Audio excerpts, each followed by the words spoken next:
अस्सलाम वालेकुम प्यारे बच्चों, आज हमें क्लास 4 की उर्दू सबक नंबर 4 बदनसीब मेहमान उसकी तफहीम करनी है हमने आज।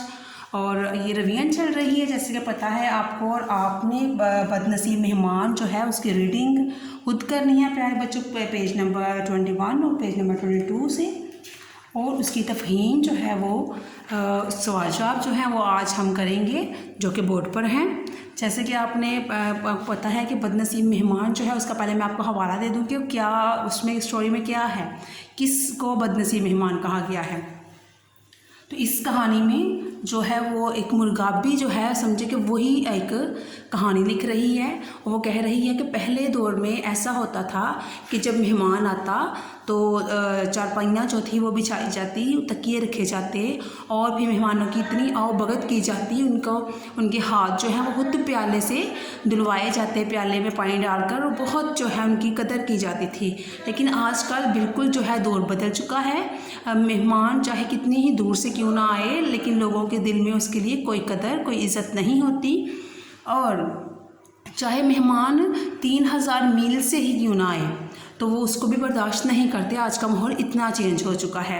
इसमें मुर्गाबी जो है वो बताती है कि हम इतने दूर से आती हैं, फिर जो कुछ शिकारी हैं वो हमें अपने शौक़ के लिए शिकार कर लेते हैं, और हम मासूम से हैं, और हमारे जायके में और जो दूसरी मुर्गी होती है उसके जायके में बिल्कुल भी फ़र्क नहीं है।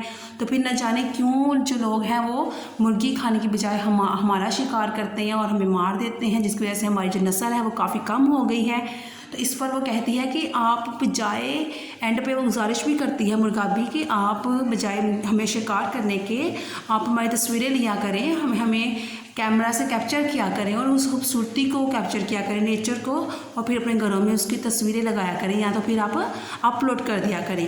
तो इसमें उसने सबक दिया है बहुत प्यारा। तो उसके जो क्वेश्चन आंसर हैं बच्चों वो आप आज करेंगे, ठीक है। पहला सवाल है, मेहमानों को अल्लाह की रहमत क्यों कहा जाता है? मेहमानों को अल्लाह की रहमत क्यों कहा जाता है? तो इसका जवाब है, मेहमानों को अल्लाह की रहमत इसलिए कहा जाता है क्योंकि जब मेहमान आते हैं तो घर में रौनक हो जाती है और मेहमानों के आने से रिज़्क़ में इजाफ़ा होता है।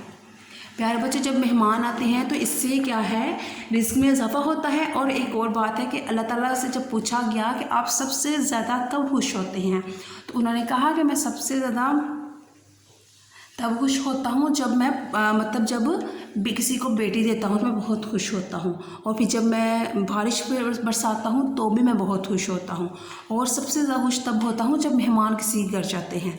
तो ये अल्लाह ताला इससे बहुत खुश होते हैं कि जो मेहमान आते हैं अपना रिज़्क़ खुद साथ लेकर आते हैं, ठीक। क्वेश्चन 1 क्लियर है। सवाल नंबर 2, सबक में किन मेहमानों का जिक्र है? सबक में किन मेहमानों का जिक्र है? जवाब है, सबक में जिन मेहमानों का जिक्र है वो मुर्गाबियाँ हैं। सबक में जिन मेहमानों का जिक्र है वो मुर्गाबियाँ हैं। सवाल नंबर 3 है, शिकारी मुर्गाबी का शिकार क्यों करते हैं? सबक से 3 निकात लिखें। ये पूछा गया है आपसे सवाल कि शिकारी मुर्गाबी का शिकार क्यों करते हैं, सबक से 3 निकात लिखने हैं। आपने जो कहानी पढ़ी बदनसीब मेहमान, वहाँ से आपने 3 निकात तलाश करने हैं, क्या कौन सी वजह है जिसकी वजह से वो आप शिकार करना पसंद करते हैं। तो इसका जवाब आगे है। जवाब है, पहला जो उसकी निकात है वो ये है, शिकारी अपने शौक़ के लिए मुर्गाबी का शिकार करते हैं। जिनको शौक़ होता है वही शिकार करते हैं, पहला ये है।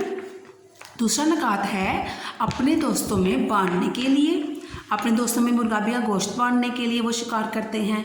और तीसरा निकात है, तस्वीरें खिंचवाने के लिए, वो मुर्गाबी को पकड़ते हैं, मुर्गाबियों के साथ अपनी तस्वीरें खिंचवाते हैं, और इससे क्या समझते हैं कि वो फिर अपने, जैसे आजकल का ज़माना है वो स्टेटस पे लगाते हैं, अपलोड करते हैं, तो ये सब कुछ करने के लिए वो मुर्गाबी का शिकार करते हैं, ठीक।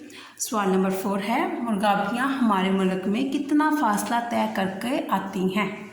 मुर्गाबियाँ हमारे मुल्क में कितना फ़ासला तय करके आती हैं? इसका जवाब है, मुर्गाबियाँ 3000 मील का फ़ासला तय कर आती हैं।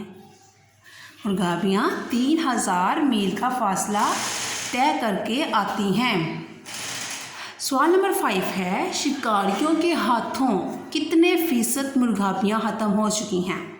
सवाल 5, शिकारियों के हाथों कितने फ़ीसद मुर्गाबियाँ ख़त्म हो चुकी हैं? तो उसका जवाब है शिकारियों के हाथों अब तक 80% मुर्गाबियाँ ख़त्म हो चुकी हैं। जवाब है 5 वाले सवाल का, शिकारियों के हाथों अब तक 80% मुर्गाबियाँ ख़त्म हो चुकी हैं। तो प्यारे बच्चों, ये थे आपकी जो सबक नंबर 4 है उर्दू का, वो उसके सवाल जवाब थे। इनको सवाल जवाब को नोट करें और अपने या रजिस्टर पर लिखें और इनको याद भी करें। ठीक, अल्लाह हाफिज़।